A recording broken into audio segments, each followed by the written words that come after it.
Well, it was nice while it lasted. So thank you for joining us. Do you want to tell us a little bit about yourself and your background? Yeah, sure. So I founded SCJ Copywriting in 2020. So obviously right in the middle of the pandemic. So what kind of happened with that? I've been working in copywriting in sort of recruitment for a number of years, and I was thinking about setting up my own business, but I hadn't really taken that jump.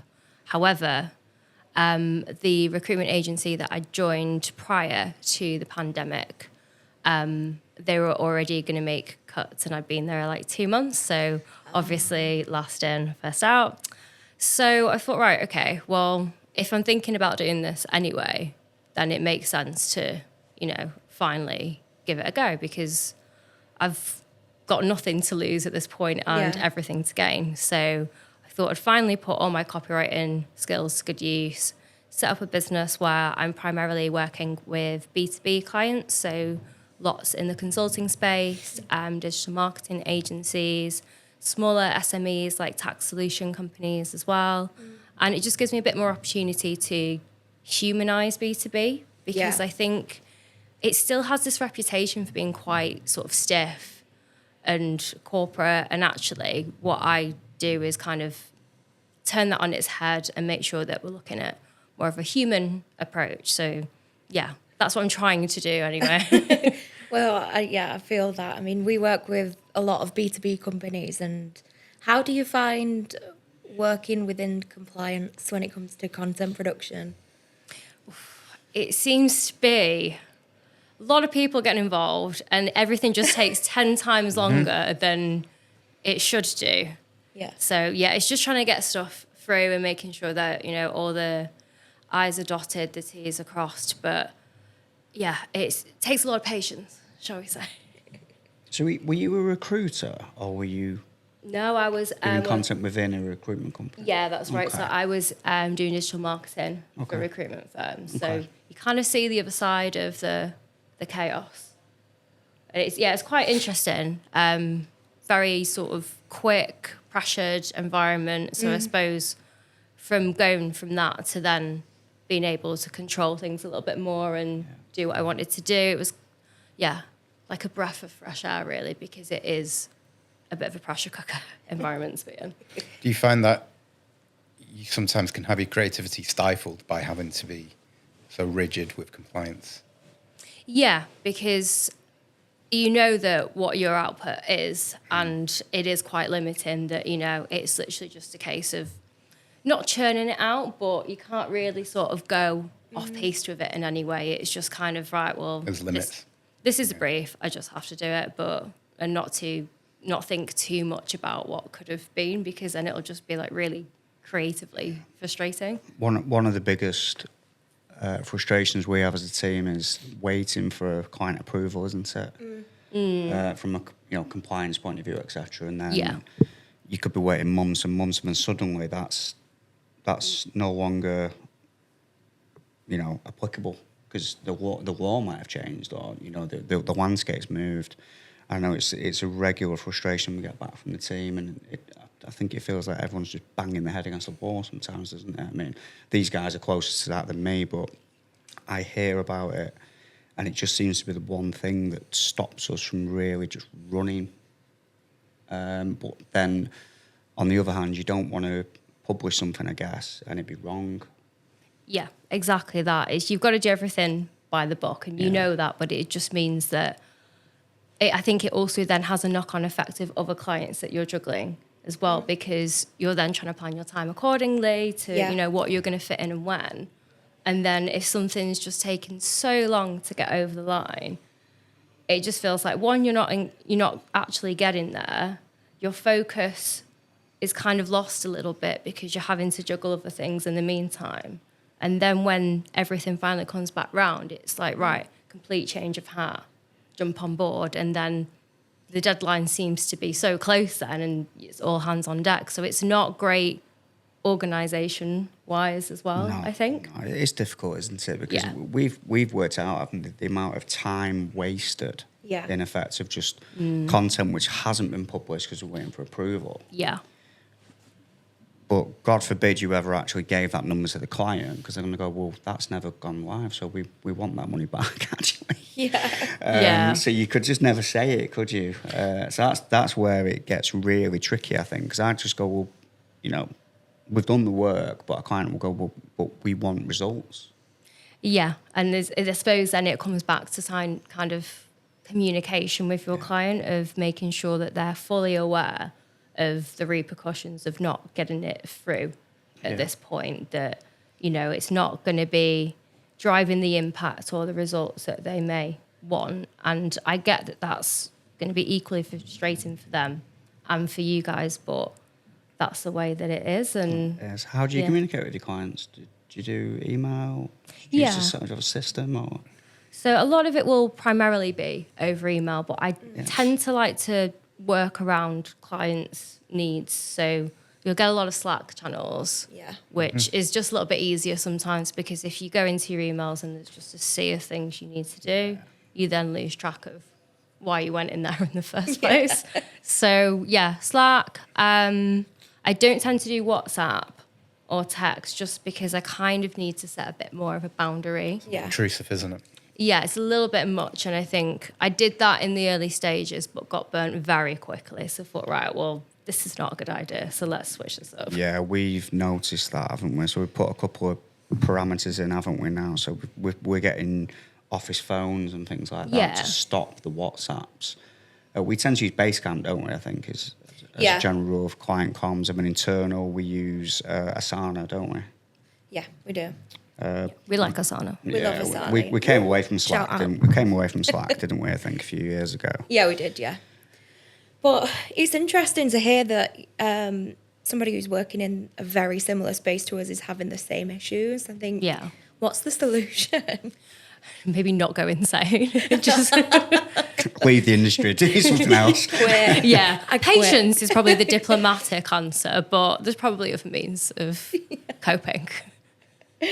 Yeah, no, I completely get that. I'm interested to know more about your process of making B2B content emotive, because I think that is such a skill to have, because talking about law or finance or compliance, making it engaging, that's a skill. Be careful. We're on shaky ground. I'm from a finance background, so. Okay, that makes more sense. So I'm a chartered accountant, so. You said SEO was boring. It is. Anyway. No, it's fine. We'll deal with this after. We'll get some boxing gloves on. Yeah, so I suppose trying to humanise it, I think this is where the storytelling aspect really does come into play. And I know a few businesses will kind of hear the word storytelling and think, oh, right, what is this? Is it just some really elaborate, time-consuming thing when we could just jump on ChatGPT and that will do something for us? Think, okay, let's take things back a little bit, because this is precisely how you're going to be able to build that relationship with your clients that you want and nurture them through that sales funnel. So where I tend to start is maybe just digging back into what I call like foundational work, where you're looking at really getting to grips with your audience. Yeah. So if you're not going to know, their demographics, their pain points, the solutions that you can provide, but also the benefit that your solutions will provide to them to solve those pain points, then I don't think you can maybe begin that storytelling aspect, because I see storytelling more as a means to produce good content. Yeah. Like it's a process rather than an end in itself. Yeah, it's finding out someone's why, isn't it, again? Yeah. I think, which is the Simon Sinek thing, isn't it? But I think it's very important, isn't it, to understand why you're doing this, what you're trying to achieve.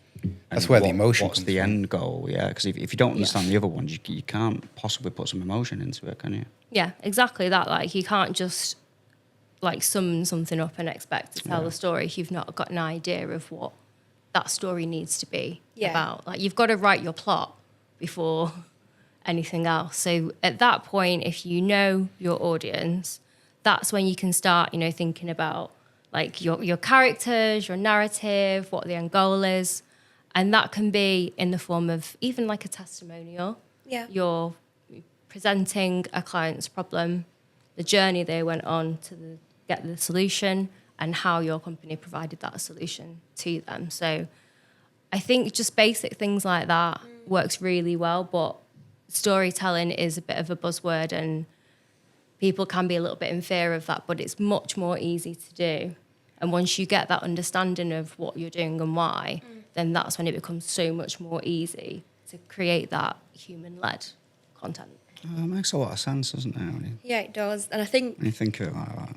it's a big problem that we're seeing in the SEO industry at the moment is people are producing content for search engines. Yeah. So they're just churning out articles because keyword search volume, when really it doesn't actually address anything for users. So they're not getting engagement. They're not benefiting from it. It's not converting. So how we've kind of addressed this challenge with some of our clients is having a look at if they got any sales calls we can listen to, if they got, customer FAQs, can we work with the customer service team because they have the vital information rather than SEMrush or Keyword Planner, which is great to kind of back up the data that you've collected, but I feel like a lot of people are missing a step where they're not addressing the problem.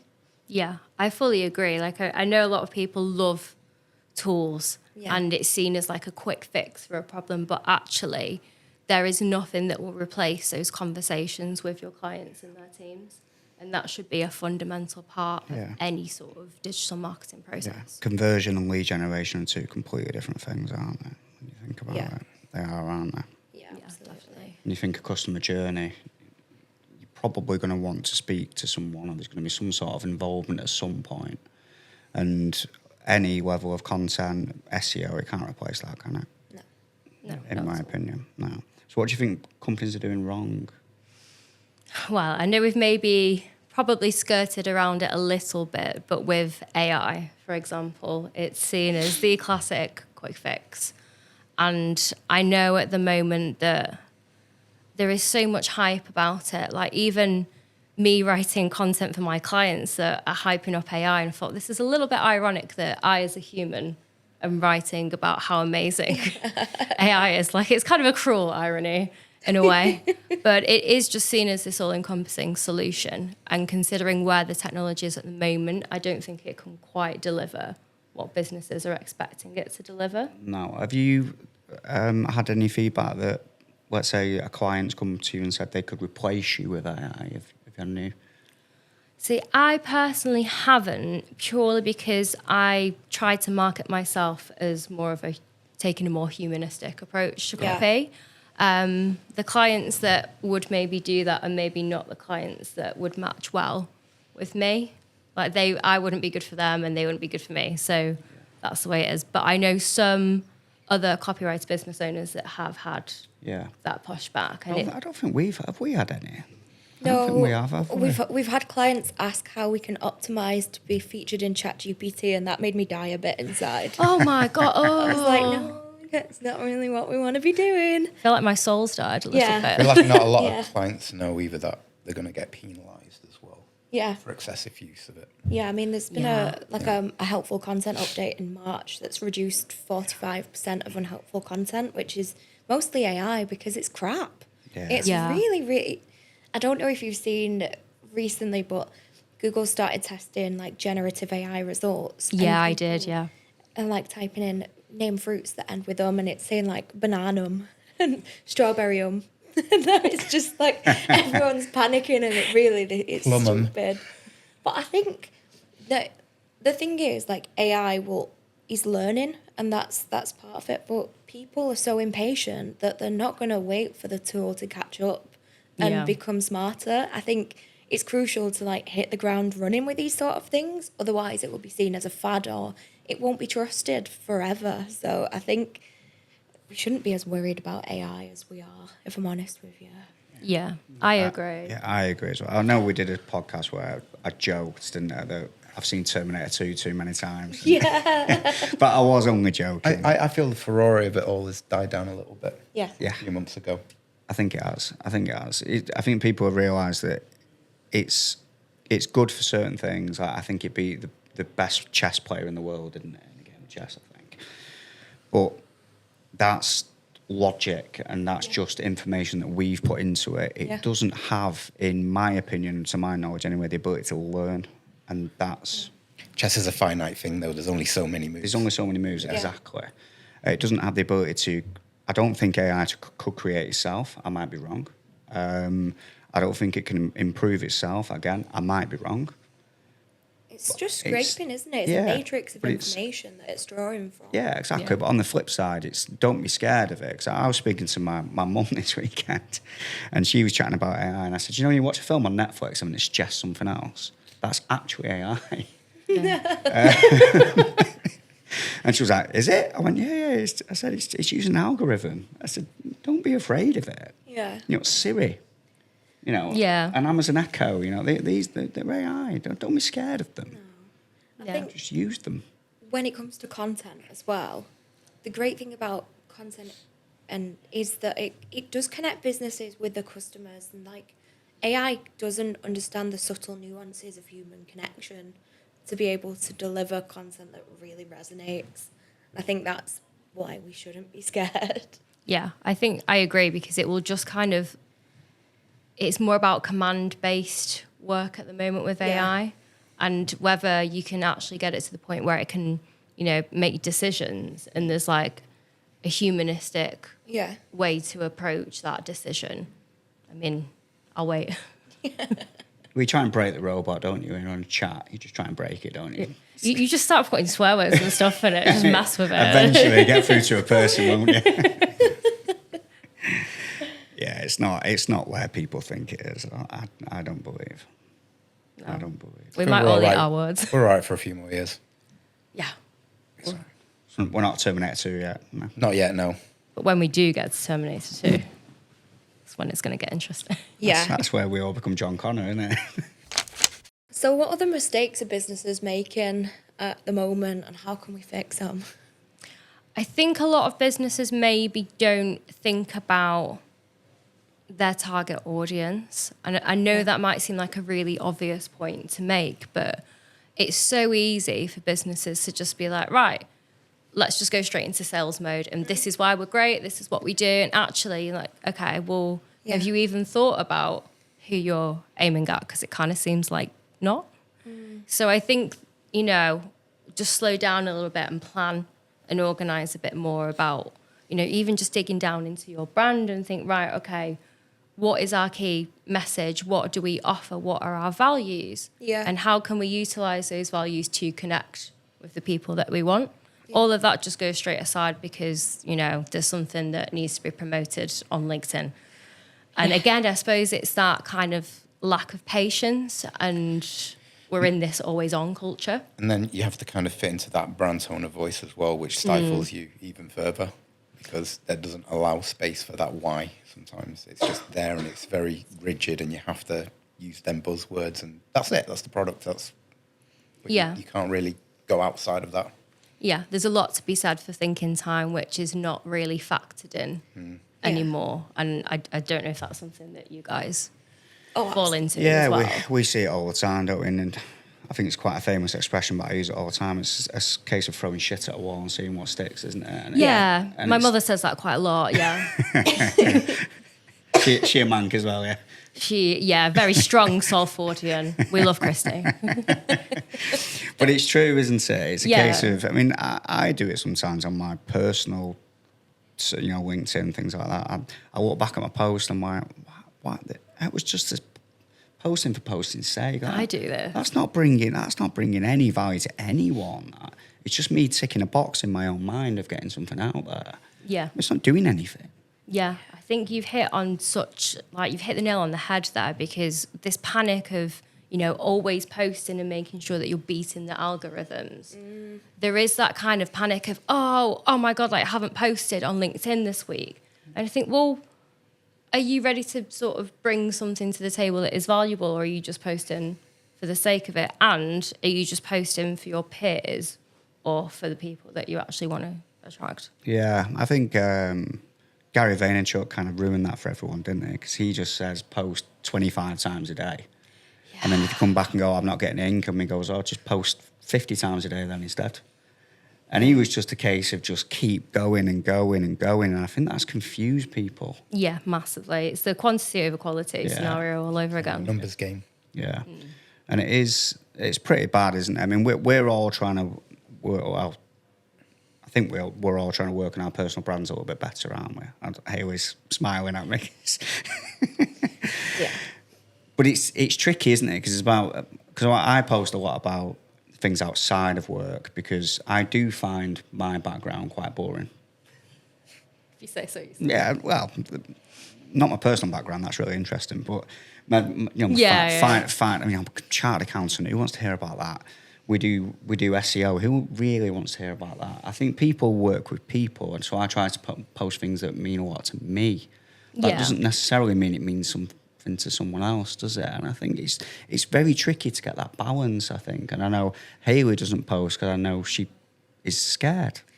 And I feel like there's like a very male-dominated SEO community, and they're all up each other's asses. And I SEO just bros. don't subscribe to it. Yeah, the SEO bros. Is that a thing?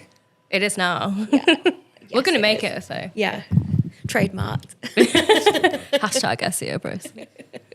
So yeah, I don't like that community, so I can't physically bring myself to become part of it because I can't stand it. It makes me roll my eyes and go, ugh, and shut the page. So for me, it's about posting something that is going to resonate with the people who I want to be my target audience. Yeah. And doing it consistently, but Yeah. I'm a busy girl. I'm a bit busy. It's is headspace, isn't It's it? headspace. It's Yeah. headspace. When we do post, Yeah. we try and make it fun, with candid insights. Yeah. You don't really see that a lot on LinkedIn. It's very, here's the facts. This is what you should be doing. So Yeah.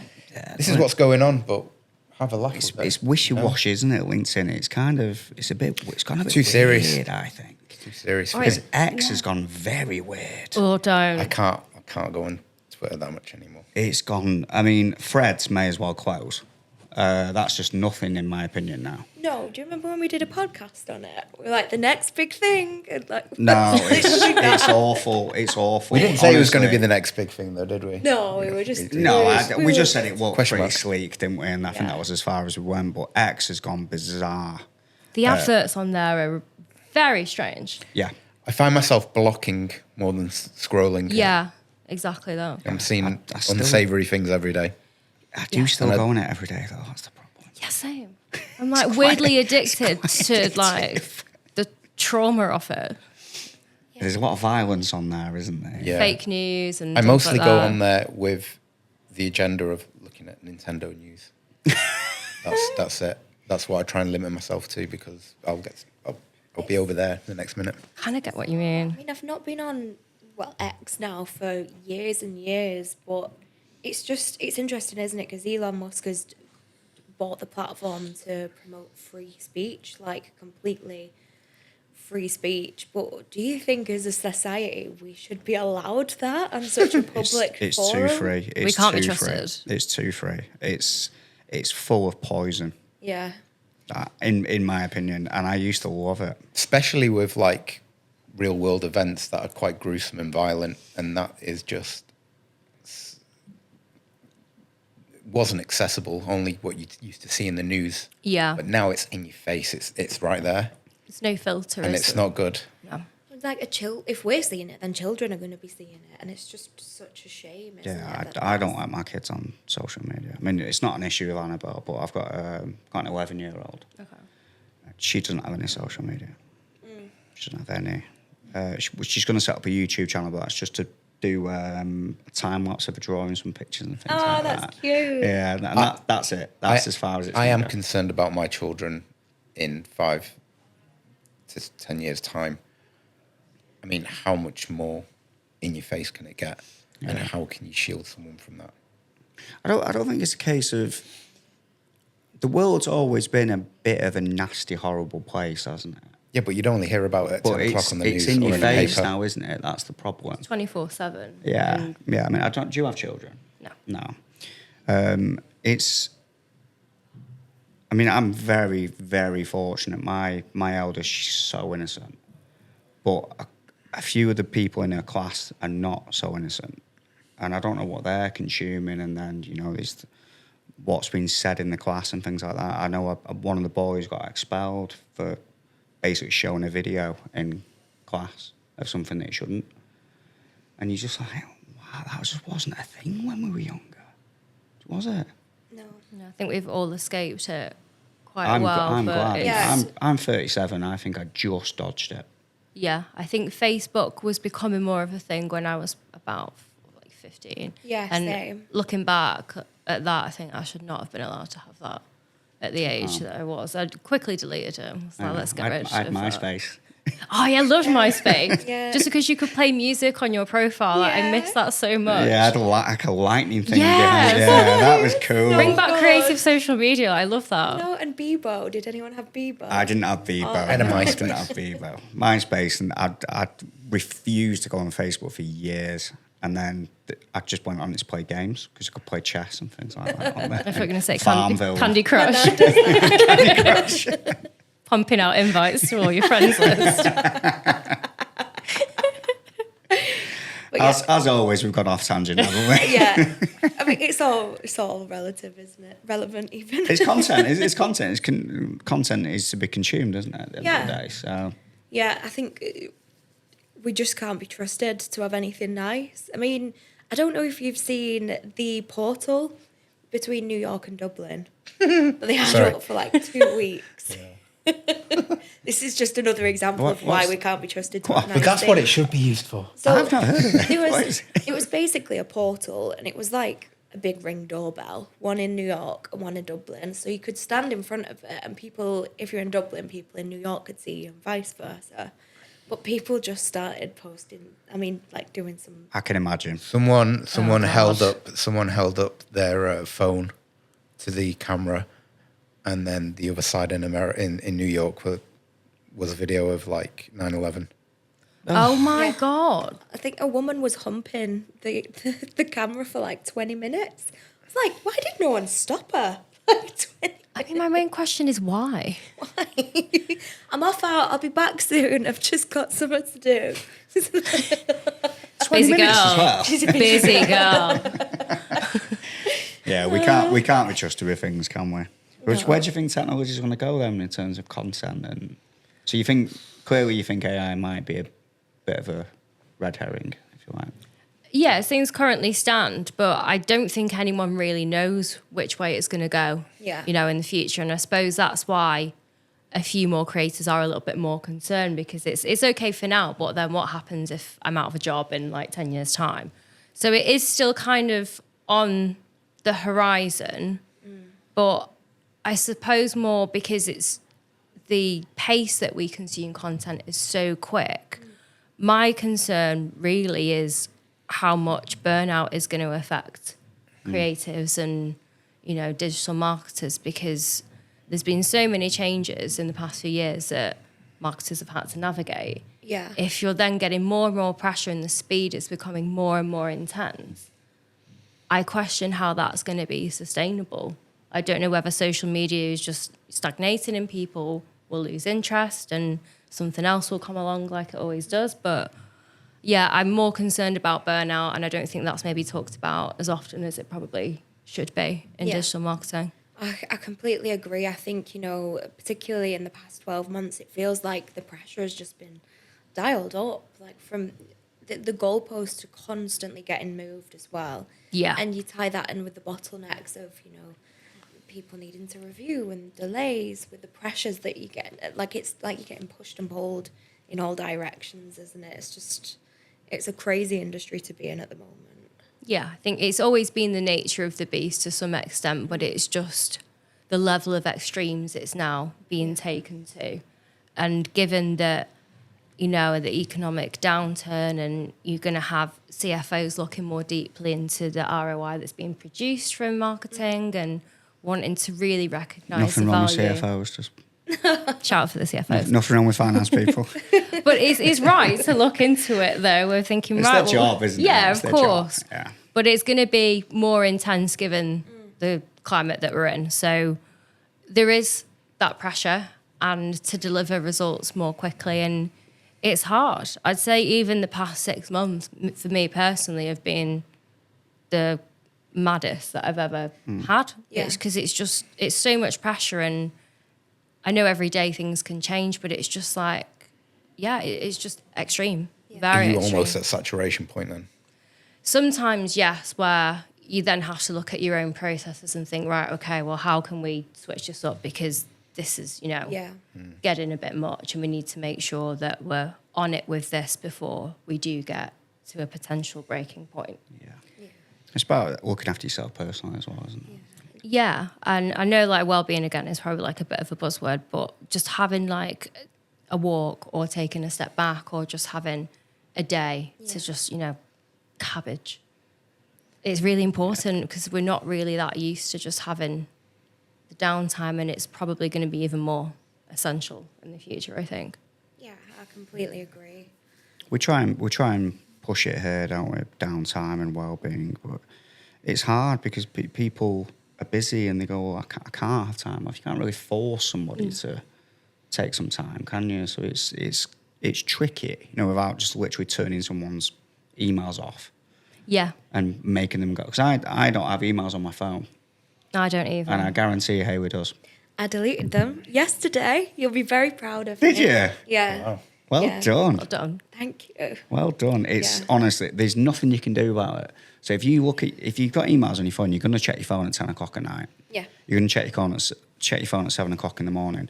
There is nothing you can do about that problem. So there's no point stressing about it. And also, like, something that has kind of it's like been a little bit of a light bulb moment. It's that, like, I don't need to care right now either. Like, I've got set working hours to care about this.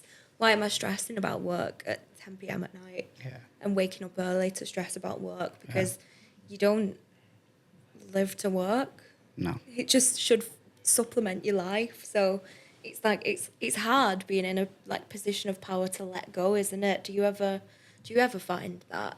Oh yeah, I think I had a similar situation to you where I was just checking them constantly, but not even realizing I was doing it. It was just such an ingrained habit until I went on holiday and I just went straight into my emails. I thought, what am I doing? I'm on a beautiful all-inclusive in Cyprus and I'm doing this. Like, so stupid. All right, big time. I've got a problem switching mine off. Well, mine was, I think I mentioned it on the podcast before, didn't I? I checked when I was in Dubrovnik. Yeah. And I'd checked my emails like 77 times in a day or something. Because you can see how many times you've opened the app, can't you? Yeah. And I was like, that's that. I'm done now. That was it. It was ruining my holiday. Yeah. I think we just need to get better at like switching off, which is easier said than done. But you just got to allow yourself, because time is finite. Yeah, and I suppose you don't get those light bulb moments until you actually take a step back as well and you reflect and think, oh my God, like, shit, what am I doing? It's health, isn't it? I mean, I had health problems through stress.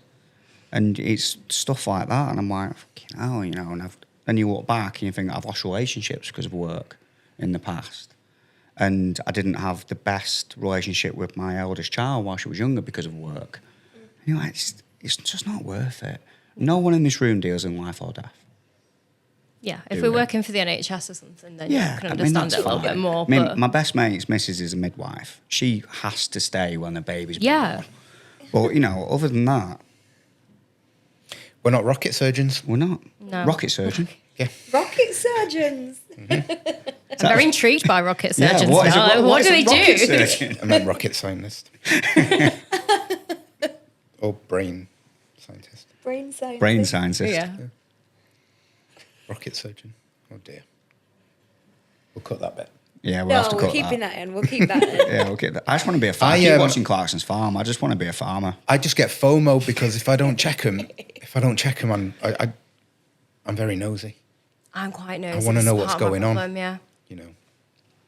To my detriment, in a previous role, I had a week off and we went to the Lake District and I proposed to my wife. But on the day, I was getting hounded to explain things. Oh my God. And it was from there that actually gave me quite a bit of anxiety because it was supposed to be like a serene, nice break, big life-changing event, but it was kind of ruined by the work. Yeah.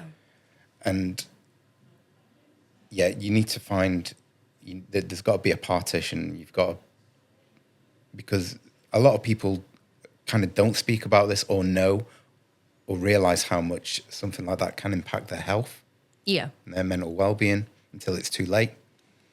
Yeah, absolutely. I mean, I'm quite open about the fact that I do have anxiety. I've had it since I was like 14. I didn't know what panic attacks were, but it was just happening to me. And I was like, oh, right, okay, like, this is a thing now. And I think because you're just so entrenched in this, oh, I've got to get this done, I've got to get this next thing done. And it's just working through this to-do list. And you're just putting more additional pressure on yourself that you don't need to. But it's so hard to get out of that mindset once you're in it. That's the thing, isn't it? Who's putting the pressure on you? Yeah. It's yourself, isn't it? Yeah. And when you're Fear of failure. Yeah.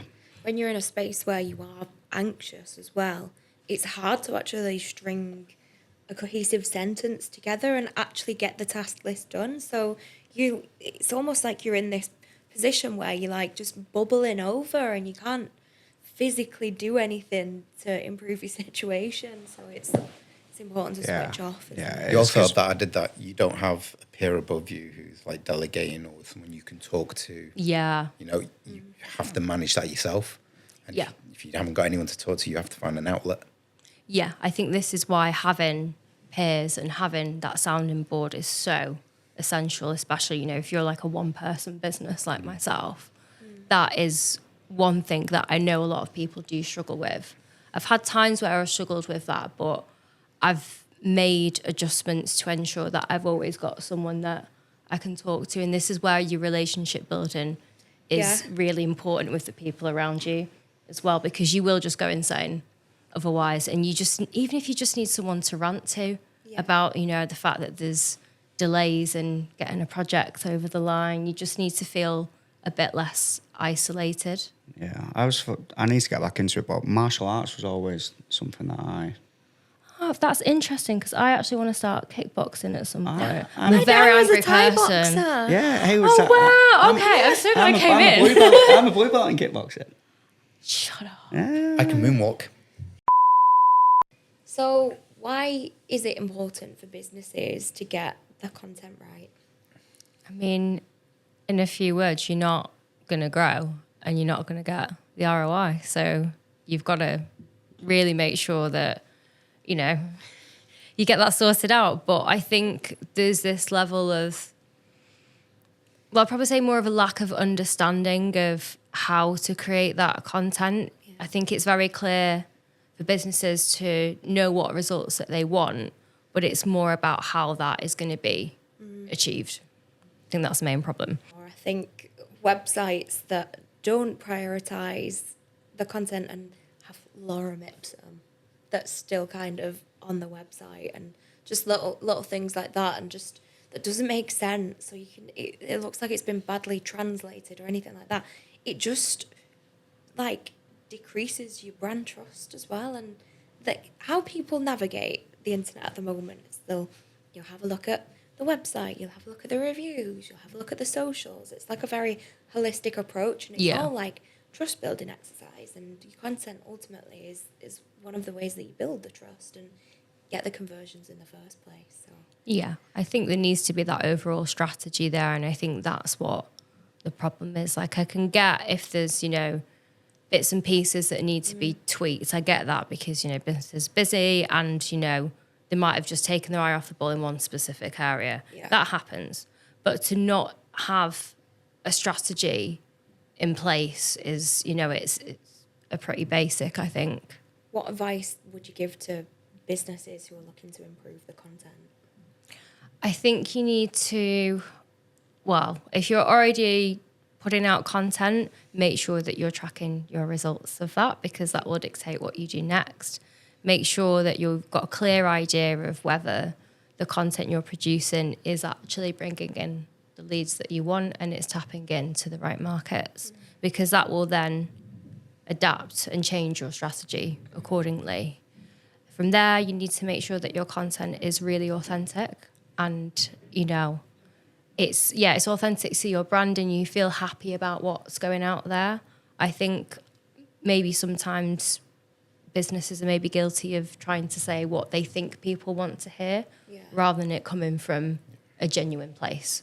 So yeah, make sure it's authentic. You've got your strategy and don't be afraid to experiment with it as well, because sometimes things will work for a while and then they won't. Mix things up and just make sure that everything that you're doing is high quality, because again, that can interfere with the trust. Yeah. Quality over quantity, and I think is what we're... Yes, that is our theme for today. Yeah. Well, thank you so much for joining us today and discussing all things content. Have you got anything exciting in the pipeline? Or?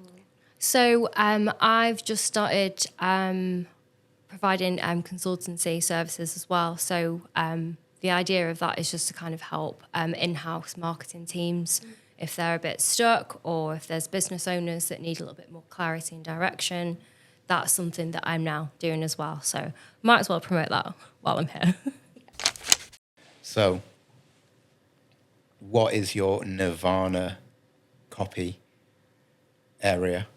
If you could write about anything for the rest of your life, what would it be?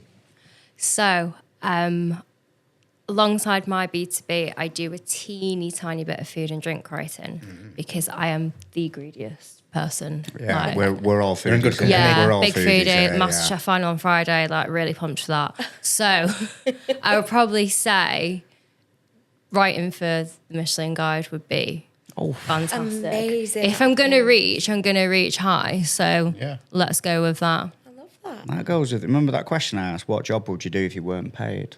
Yeah. So if you weren't paid to do a job, would that be... Yeah, I'd still what do you it. would do, yeah. Because we got there, didn't we? We got to foodie or holy Yeah. vlogger, didn't we? Yeah, that'd be great. Yeah. Because Yeah. everyone goes, something for charity. Like, fuck off. No, I've just gone with the honest answer. I'm so sorry. Virtue signalling, innit? Well, Yeah, let's be yeah. honest. You'd be a food vlogger or something, wouldn't you? If I can eat and drink, then Yeah, happy Yeah. days. What Yeah. a life. What piglet a- life. Yeah, I agree. What a life. Are we getting on the bears then now? Yeah. Should we wrap up there? Yeah, thanks so much for listening, guys. Don't forget to like, comment, rate and subscribe on all of the platforms that you're listening or watching us on. Stay tuned next week. Thank you. Thank you. Thanks. Yay! That was Nice. great. I enjoyed that. We're not rocket surgeons.